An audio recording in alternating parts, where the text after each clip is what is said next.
Hello, people. Down here at lunch break, checking out the river. Beautiful day, feeling like spring. While we're on the conversation of the Dialogos lifestyle, as we're calling it for the moment, let me offer up a thought experiment that some of you might find relevant to your circumstances. Let's say that you happen to be, just by fate, born into a community of individuals who made their way in life by being pretty reprehensible. Let's say that your culture is based on dishonesty and murder and thievery and things of that nature. And you have become more conscious and you would like to pursue a lifestyle that is more congruous with the life process as you've come to understand it and observe it. So you're making an attempt to break yourself or wrest yourself free from this culture that you are, through no fault of your own, immersed in. Let me suggest to you that in order to break free of these difficult circumstances, it is almost certain that you will be forced to engage in behavior and to do things that you find reprehensible. You will probably have to, at least in some degree, because of the imprisonment of your circumstances, be forced to, at least in some degree, forced to participate in precisely the things that you are hoping to evade.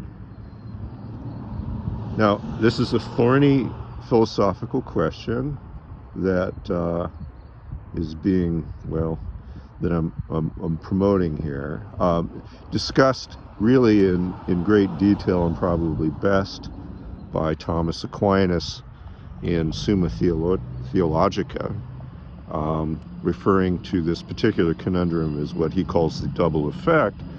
And he makes the case, and it's generally well received, that it is not immoral for individuals who are forced to choose among a set of options that are all destructive if their intent ultimately is to the pursuit of the good.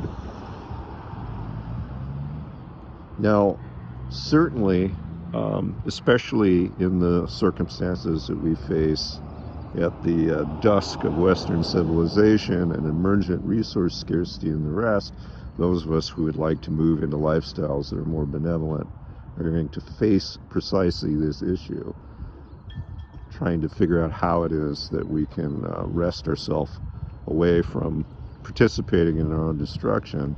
But unfortunately, that is going to require, at least in the short term, compromises and difficulties that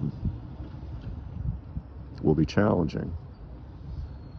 But let's say, too, that there is a major difference in reality between hypocrisy, which of course you are going to be accused of, even if you're doing your best, because somebody will say that you cooked your rice with kerosene or something of that nature, and therefore you're just as bad as Al Gore in jet setting around the world. Let's make sure that we understand that there is a difference between hypocrisy, that and a person who could do better but does not, as opposed to a person who wants to do better but cannot. Hypocrisy and necessity are not the same thing. You're going to find that it is necessary for you to, unfortunately, through your process of disengagement, make compromises, let's just say. Okay? There's a quote that always sticks with me, and it's from the Hermetic tradition, and it's this. It's the observation that it's really only good people that know what good is. And it's really only wise people that know what wisdom is. There will be plenty of people out there who are neither good nor wise, but will want to critique and criticize and condemns your efforts to be both good and wise. Certainly, if there's valuable mentorship to come from people who are genuinely good and wise, it's good to listen to it. But for those that don't know and can't be bothered, well, I'd encourage you to not take it too seriously. Cheers, people.